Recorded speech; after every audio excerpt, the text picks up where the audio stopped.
actually 2 minutes and 42 seconds. All right, everybody's here. Go ahead. Okay. This is Brandon Waite, and I'm doing a speech today about cult cultures. And the cult culture that I'm talking about is called the mod culture. Cult cultures are groups who share at least some of the general culture's thought and behavior, but which have distinct characteristics or group attitudes that both unify them and distinguish them from general culture. In the case of the mods, they are centered around socioeconomic status and hobbies.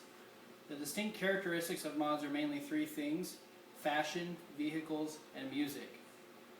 In fashion, for men, hand-tailored suits that were fitted as slim as possible, usually of mohair, sharkskin, and linen fabrics, and the pants were called drain pipes or drainies due to their skinny and slim size, and they were very similar to the skinny jeans found today, except hand-measured and made to fit each person. Women wore ankle-length cigarette pants, skirts, and go-go dresses and boots. Hair for men was a mop top like the Beatles or a French cut, and women it was a bob, pixie cut, or fringe. Over the suits and dresses, military-issued parkas or peacoats were worn, perfect for protecting the fashionable clothes from the hazards of riding a scooter.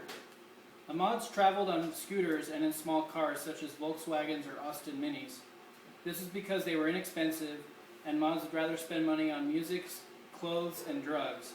Scooters were Vespas or Lambrettas, which they would trick out by adding as much chrome mirrors and lights as possible. The mods' favorite activity was going to clubs and concerts, and they also enjoyed listening to records and playing in bands. Their favorite styles of music were jazz, blues, and pop rock. The term mod actually comes from their love of modern jazz music. In the days of the 1960s, mods would stay out all night at clubs and then work all day. They supplemented this by taking preludins and other types of upper pills to stay awake. Fortunately, these days we have Red Bull. Mods were in a place and time where the entire lives were dictated by their caste system, which was the working class. Mods chose to take advantage of a changing society and gain an education and spend money on fashion and music, something previous working class generations would not have been able to do. Mods still exist today, and even in greater number than they were found in the 1960s. Their purpose is similar but different than it was some 50 years ago.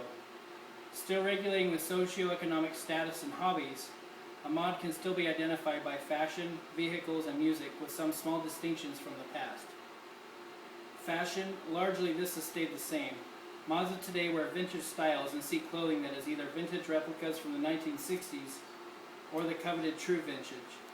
Fortunately, with the advent of the slim look and some of the boho type styles returning to the mainstream, it is much easier now to find good replicas at fair prices than it was 10 years ago. In general, vehicles don't seem to matter as much anymore. It's perfectly acceptable to drive a Subaru or a Kia and be a mod these days. But maybe not so much with like big dually pickups or something like that. Some of us, though, are still damn proud of our Volkswagen Beetles and Mini Coopers. The genres haven't changed at all, but the musicians in them have. There have been new mod groups that have emerged over the decades, and most recently Thomas McConnell in 2013. McConnell is credited for causing a mod revival and coined the term "I'm a 21st century mod." The current mods, however, aren't rebelling against the class system as much as they are rebelling against time. Current mods like to drive old cars because they're old and have to be maintained.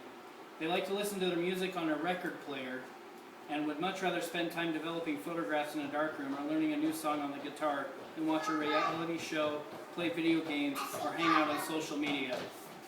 There's something invigorating about getting a straight shave at a barber shop or wearing French cuffs with a suit. Being a mod today is about living in the good old days. And so today we talked about what a mod is and how a mod exists in the 21st century. The mods were a cult culture that identified themselves with their socioeconomic status and hobbies, and they chose fashion, vehicles, and music to distinguish themselves from general society. Today, the mods have revived those traits to distinguish themselves from our current society by choosing to live a vintage lifestyle. Thank you.